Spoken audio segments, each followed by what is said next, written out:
तो हाँ जी स्टूडेंट, कैसे हैं आप? मुद्दा ये है कि सर आपका,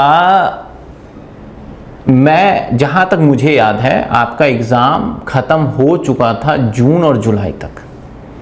जून में खत्म हो गया था ऑलमोस्ट। तो अगर जून में खत्म हो गया था तो आपने जुलाई पूरी मस्ती कर ली, अगस्त पूरी मस्ती कर ली। अब आ गया सितंबर।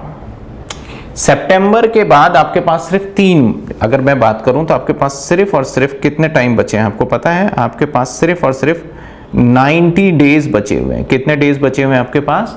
90 डेज बचे हुए हैं। अब सर इस 90 डेज को कैसे यूटिलाइज किया जाए ये समझिए। आपके पास सब्जेक्ट्स मैं अगर मानूं तो 7 सब्जेक्ट्स, चाहे सेमेस्टर 5 का स्टूडेंट है चाहे सेमेस्टर 3 का, आपके पास कितने सब्जेक्ट्स है सर? 7 सब्जेक्ट्स हैं। इन सब्जेक्ट्स को आप किस तरीके से यूटिलाइज करो और किस तरीके से पढ़ोगे, वो सारी चीजें हम आज इस वीडियो के अंदर देखने वाले हैं।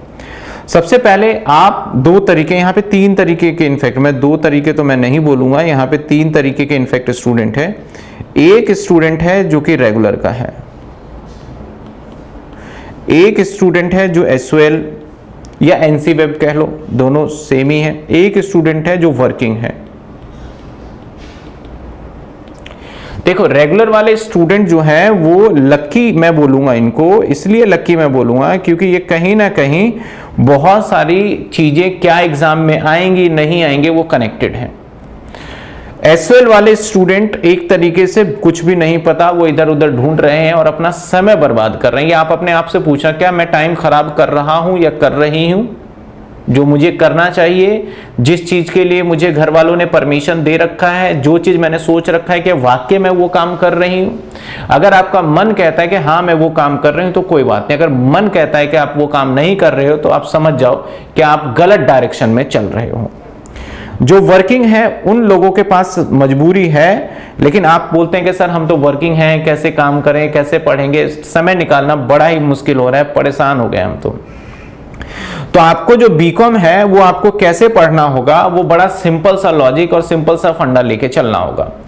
आपको डेली का टाइम निकालना पड़ेगा। सबसे पहले अगर मैं बात करूं नंबर वन वर्किंग, अगर आप रेगुलर कॉलेज के स्टूडेंट हो तो आप तो मॉर्निंग में उठ के कॉलेज जाना पड़ता है। तो आप रेगुलर वाले बच्चे जितने भी हैं वो स्टडी का टाइम बनाएं 6 PM से लेके रात के एटलीस्ट 10 PM तक आप पढ़ें। देखो आप कहेंगे सर बीकॉम में कौन इतना पढ़ता है? भाई बीकॉम से ही आप आगे बढ़ने वाले हो कि आपको एमबीए करना है, क्या करना है। 6 से 10 PM और 10 PM आप कोशिश करिए सो जाइए। आप यकीन मानिएगा अगर आप सोते हो रात के 12 बजे 1 बजे और वो सिर्फ सोशल मीडिया पे टाइम कंज्यूम कर रहे हो तो आपका नाश निश्चित है, आपकी बर्बादी शुरू हो चुकी है, बस आपको पता नहीं चलेगा। जब आप पूरी तरीके से सब चीजों में देखोगे, मैं यार खेलने में इतना अच्छा था वो भी नहीं कर पा रहा, पढ़ने में इतना अच्छा था वो भी नहीं कर पा रहा, यार मैं कुछ एक्टिविटी, तो ये आपको जो सोशल मीडिया है ना वो खा जाएगी आपको पूरी तरीके से। जा करके इस बात का ध्यान रखिएगा। तो इस टाइम है, और एसओएल वाले बच्चों के पास 2 टाइम पढ़ना चाहिए इसे, एक मॉर्निंग में और अगर जॉब नहीं कर रहे हो, और एक इवनिंग में, एक मॉर्निंग में और एक इवनिंग में। सर मॉर्निंग की अगर हम बात करें तो मॉर्निंग क्या टाइम होना चाहिए, तो मैं आपको सजेस्ट करूंगा मॉर्निंग आप बहुत जल्दी 4 बजे उठ के, मैं नहीं बोल रहा आपको पढ़ने के लिए, ठीक है ना, कि 4 बजे उठ जाएंगे और बहुत कुछ हो जाएगा, नहीं भाई। आप सिंपल 9 AM तक सारी एक्टिविटी करने के बाद 9 AM तक बढ़िए, बैठिए और उस टाइम पे अपने प्लान करिए कि कौन से सब्जेक्ट्स को कितना टाइम देंगे।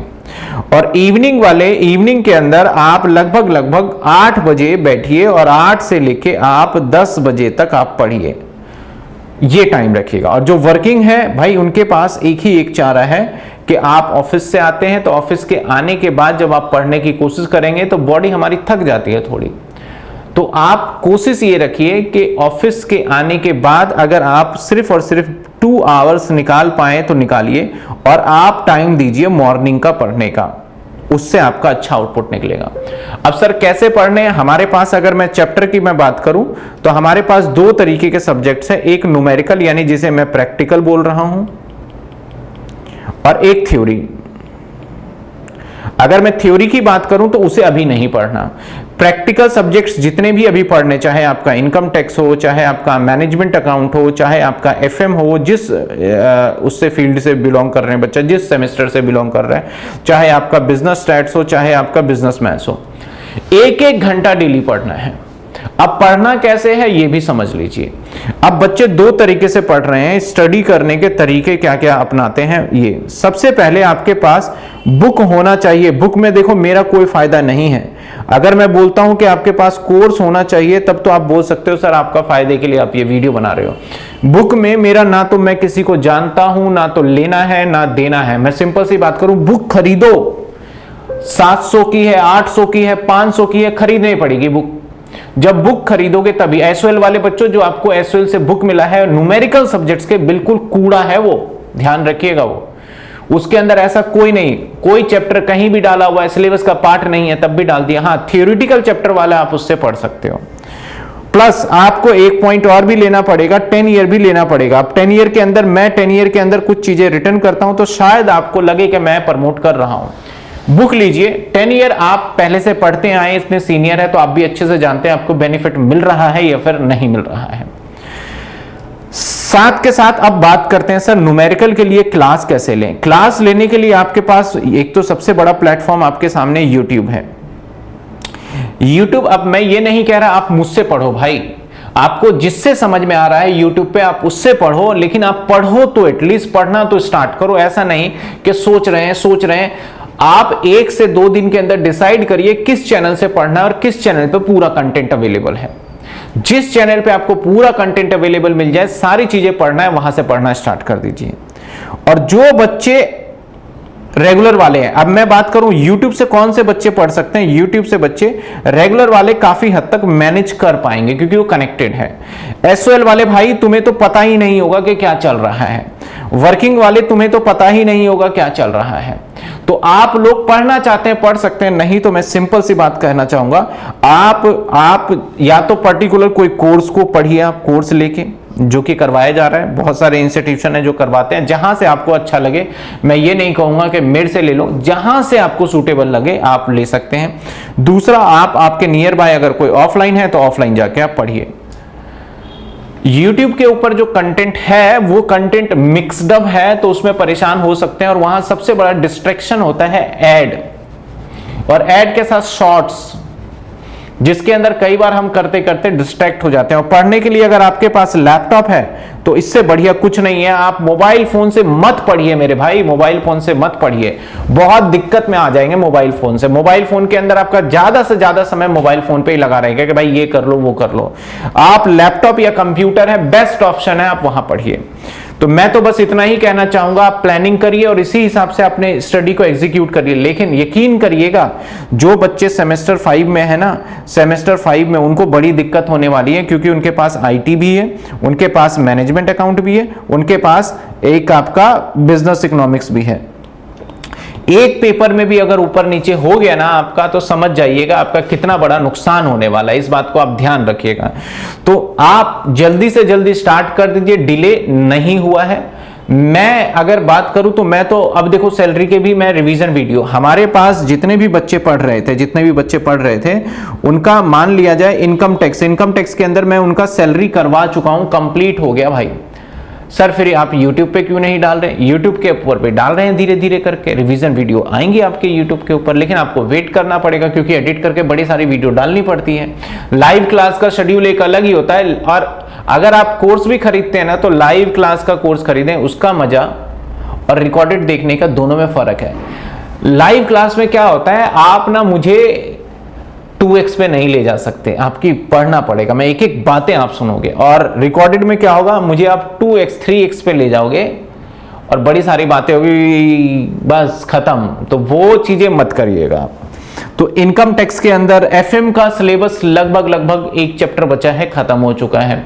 तो सारे सब्जेक्ट्स हो चुके हैं। और मैंने अभी जो है अपने कोर्स की, मैं अपने कोर्स का भी थोड़ा सा प्रमोट कर लूं भाई, 349 का जो आपको मिल जाएगा, कोई भी कोर्स लेते हैं आप 349 349 रुपए का कोर्स मिल जाएगा, कोई भी लेते हैं। ये सिर्फ गणेश चतुर्थी विसर्जन डेट तक ही रहेगा वैलिड, उसके बाद कोर्स का प्राइस हम रिवाइज कर देंगे, ठीक है ना। रिवाइज क्या करेंगे हम, 2000 तो नहीं करेंगे, 400 रुपए कर देंगे। जिसको लगता है कि 50 रुपए भी मेरे लिए इंपॉर्टेंट है तो ले लीजिए, नहीं लगता तो बाद में लीजिएगा। और सबसे ज्यादा इंपॉर्टेंट तो आपका जो टाइम जा रहा है वो अपने एक बार आंख को बंद करिए, मन में सोचिए क्या मैं क्या गलत रास्ते पे चल रहा हूं या सही रास्ते पे। रास्ते का मतलब वो लड़का लड़की वाला रास्ते की बात नहीं कर रहा, समय बर्बाद करने की मैं बात कर रहा हूं। क्या मैं सही डायरेक्शन में चल रहा हूं या गलत में, क्या मुझे पढ़ लेना चाहिए या फिर नहीं पढ़ना चाहिए। फैसला आपका है और लाइफ आपकी है। बर्बाद आप करोगे तो कष्ट भी आपको होगा, पेन भी आपको होगा। मेरा ना तो इसमें कोई फायदा है और ना ही मेरा कोई नुकसान है, ध्यान रखिएगा। तो अभी हम एक प्लान जो है 90 डेज का, 90 डेज के अकॉर्डिंग हम सारी चीज को प्लान कर रहे हैं और वीडियो पे हमने स्टार लगाना चालू कर दिया है, जिसके अंदर आप 90 दिन के अंदर कम से कम में और बिल्कुल कंक्लूडिव पढ़ोगे, जिसके अंदर हम 10 ईयर पूरा करवा रहे हैं, जिसके अंदर हम बुक्स पूरी करवा रहे हैं, जिसके अंदर हम PDF असाइनमेंट नोट्स दे रहे हैं, जिसके अंदर डाउट नंबर दिए जा रहे हैं, स्पेशली डाउट नंबर जहां पे आप चीजों को पूछ सकते हैं। सभी बच्चे डाउट पूछ रहे हैं। तो देखो ये सारी चीजें लाइफ है। कुछ बच्चे बोलते हैं सर बीकॉम क्या होगा, कोई फायदा नहीं है। तो कई चीजें फायदा ना होते हुए भी हमें करना पड़ता है, समझो बात, क्योंकि ये चीजें हमें यहां फायदा नहीं देता, हमें आगे फायदा देता है।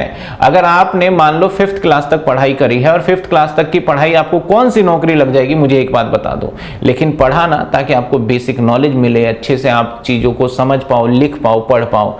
तो ये सारी बातें हमें ध्यान रखनी पड़ेगी। तो होपफुली आपको समझ में आया होगा बच्चों। तो आप जितने भी स्टूडेंट हैं आप अपना समय मत बर्बाद करिए, अपने अपने कोचिंग जहां भी लगना है लग जाइए, जैसे भी करना है कर लीजिए। बुक्स और रजिस्टर, न्यू पेन और आपके सामने कैलकुलेटर भी होना बहुत जरूरी है। थैंक यू सो मच, मिलते हैं हम नेक्स्ट वीडियो में।